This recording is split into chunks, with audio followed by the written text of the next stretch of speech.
ವೀಕ್ಷಕರೇ ನಮಸ್ಕಾರ. ಫೈನಲ್ ಪಂದ್ಯಕ್ಕಾಗಿ ಇದೀಗ ಟೀಮ್ ಇಂಡಿಯಾ ತಂಡದಲ್ಲಿ ದೊಡ್ಡ ಬದಲಾವಣೆಗಳಾಗಿವೆ.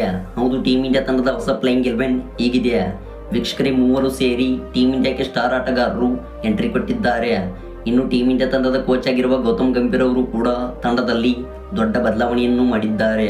ವೀಕ್ಷಕರೇ, ಈ ಒಂದು ವಿಡಿಯೋದ ಸಂಪೂರ್ಣ ಅಪ್ಡೇಟ್ಸ್ ಬಗ್ಗೆ ತಿಳಿಯೋದಕ್ಕಿಂತ ಮುಂಚಿತವಾಗಿ ರೋಹಿತ್ ಶರ್ಮಾ, MS ಧೋನಿ, ವಿರಾಟ್ ಕೊಹ್ಲಿ ಈ ಮೂವರು ಆಟಗಾರರಲ್ಲಿ ಭಾರತಕ್ಕೆ ಯಾರು ಉತ್ತಮ ನಾಯಕನಾಗಿ ಕಾರ್ಯನಿರ್ವಹಿಸಿದ್ದಾರೆ ಎಂದು ಕಾಮೆಂಟ್ ಮಾಡಿ ತಿಳಿಸಿ. ಹಾಗೆ ಕಿವೀಸ್ ವಿರುದ್ಧದ ICC ಪಂದ್ಯಗಳಲ್ಲಿ ಇಂಡಿಯಾ ತಂಡವು ಎಷ್ಟು ಬಾರಿ ಸೋಲು ಅನುಭವಿಸಿದೆ ಎಂದು ಕಾಮೆಂಟ್ ಮಾಡಿ ತಿಳಿಸಿ.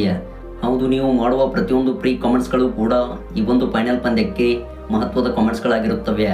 ಹಾಗೆ ನೀವು MS ಧೋನಿ, ರೋಹಿತ್ ಶರ್ಮಾ, ವಿರಾಟ್ ಕೊಹ್ಲಿ ಅವರ ಫ್ಯಾನ್ಸ್ ಆಗಿ ಕಂಡು ಬಂದಲ್ಲಿ ದಯವಿಟ್ಟು ಈಗಲೇ ವಿಡಿಯೋಗೊಂದು ಲೈಕ್ನ ವ್ಯಕ್ತಪಡಿಸಿ. ವೀಕ್ಷಕರೇ, ಇನ್ನು ಈ ವಿಡಿಯೋದ ಮೇನ್ ಟಾಪಿಕ್ ಕಡೆಗೆ ಹೋಗೋಣ ಬನ್ನಿ. ಹೌದು, ಇದೇ ಮುಂಬರುವ 9 ಮಾರ್ಚ್ರಂದು ಭಾರತ ಹಾಗೂ ನ್ಯೂಜಿಲೆಂಡ್ ತಂಡವು ICC 2025ರ ಚಾಂಪಿಯನ್ಸ್ ಟ್ರೋಫಿಯ ಫೈನಲ್ ಕಾಳಗದಲ್ಲಿ ಮುಖಾಮುಖಿಯಾಗಲಿವೆ. ಇನ್ನು ವೀಕ್ಷಕರೇ, ಈ ಒಂದು ಪಂದ್ಯಕ್ಕಾಗಿ ಇದೀಗ ಭಾರತ ತಂಡದಲ್ಲಿ ದೊಡ್ಡ ಬದಲಾವಣೆಗಳಾಗಿವೆ. ಹೌದು, ಭಾರತ ತಂಡದ ಹೊಸ ಪ್ಲೇಯಿಂಗ್ 11 ಕೂಡ ಗೌತಮ್ ಗಂಭೀರ್ ಅವರು ಪ್ರಕಟಿಸಿದ್ದಾರೆ. ಹೌದು ವೀಕ್ಷಕರೇ, ಈ ಒಂದು ಪಂದ್ಯವು ಭಾರತ ತಂಡಕ್ಕೆ ಮಹತ್ವದ ಪಂದ್ಯವಾಗಿದೆ. ಇನ್ನು ವೀಕ್ಷಕರೇ, ನ್ಯೂಜಿಲೆಂಡ್ ತಂಡವು ಭಾರತ ತಂಡದ ವಿರುದ್ಧ ICC ಪಂದ್ಯಗಳಲ್ಲಿ 2 ಬಾರಿ ಮುಖಾಮುಖಿಯಾದಾಗ 2 ಬಾರಿ ಗೆದ್ದುಕೊಂಡಿದೆ. ಇನ್ನು ಈ ಹಂತದಲ್ಲಿ ಹಿನ್ನಡೆಯನ್ನು ಪಡೆದುಕೊಂಡಿರುವ ಭಾರತ ತಂಡವು ಇದೀಗ ಈ 2025ರ ಚಾಂಪಿಯನ್ಸ್ ಟ್ರೋಫಿಯಲ್ಲಿ ನ್ಯೂಜಿಲೆಂಡ್ ತಂಡವನ್ನು ಮಣಿಸಬೇಕಿದೆ. ಹೌದು, ರೋಹಿತ್ ಶರ್ಮಾ ಅವರ ನೇತೃತ್ವದ ತಂಡಕ್ಕೆ ಇದು ಒಂದು ಸವಾಲಾಗಿದೆ. ಇನ್ನು ವೀಕ್ಷಕರೇ, ಲೀಗ್ ಹಂತದ ಕೊನೆಯ ಪಂದ್ಯದಲ್ಲಿ ನ್ಯೂಜಿಲೆಂಡ್ ತಂಡವನ್ನು ಭಾರತ ತಂಡವು ಮಣಿಸಿತ್ತು. ಆದರೆ ಇದೀಗ ಫೈನಲ್ ಪಂದ್ಯದಲ್ಲಿ ರೋಹಿತ್ ಶರ್ಮಾ ಅವರಿಗೆ ಮಿಚೆಲ್ ಸ್ಯಾಂಟ್ನರ್ ಅವರು ಸವಾಲನ್ನು ಒಡ್ಡಿದ್ದಾರೆ.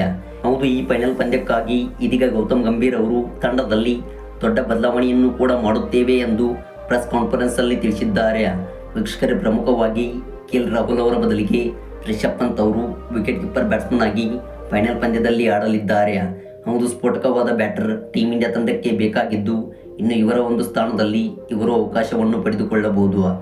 ಅದೇ ರೀತಿಯಾಗಿ ವೀಕ್ಷಕರೇ, ಮೊಹಮ್ಮದ್ ಶಮಿ ಅವರ ಸ್ಥಾನದಲ್ಲಿ ಹರ್ಷದೀಪ್ ಸಿಂಗ್ ಅವರು ಫೈನಲ್ ಪಂದ್ಯದಲ್ಲಿ ಅವಕಾಶವನ್ನು ಕಲ್ಪಿಸಿಕೊಳ್ಳಲಿದ್ದಾರೆ. ಇನ್ನು ಕುಲ್ದೀಪ್ ಯಾದವ್ ಅವರ ಸ್ಥಾನದಲ್ಲಿ ವಾಷಿಂಗ್ಟನ್ ಸುಂದರ್ ಅವರು ಅವಕಾಶವನ್ನು ಪಡೆದುಕೊಳ್ಳಬಹುದಾಗಿದೆ.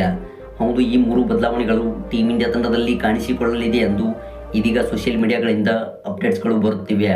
ವೀಕ್ಷಕರೇ, ಇಷ್ಟು ಬದಲಾವಣೆಗಳನ್ನು ಮಾಡುತ್ತೇವೆ ಎಂದು ಗೌತಮ್ ಗಂಭೀರ್ ಅವರು ಪ್ರೆಸ್ ಕಾನ್ಫರೆನ್ಸ್ ಅಲ್ಲಿ ತಿಳಿಸಿದರು.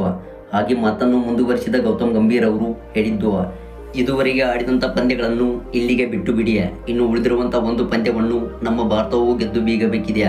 ಹೌದು, ಈ ICC ಟ್ರೋಫಿಯು ಭಾರತದ ಪಾಲಿಗೆ ಆಗಬೇಕು ಮತ್ತು ನಮ್ಮ ತಂಡವನ್ನು ಯಾವ ರೀತಿಯಾಗಿ ನಾವು ಮುನ್ನಡೆಸಬೇಕೆಂಬುದು ನಮಗೆ ಗೊತ್ತಿದೆ.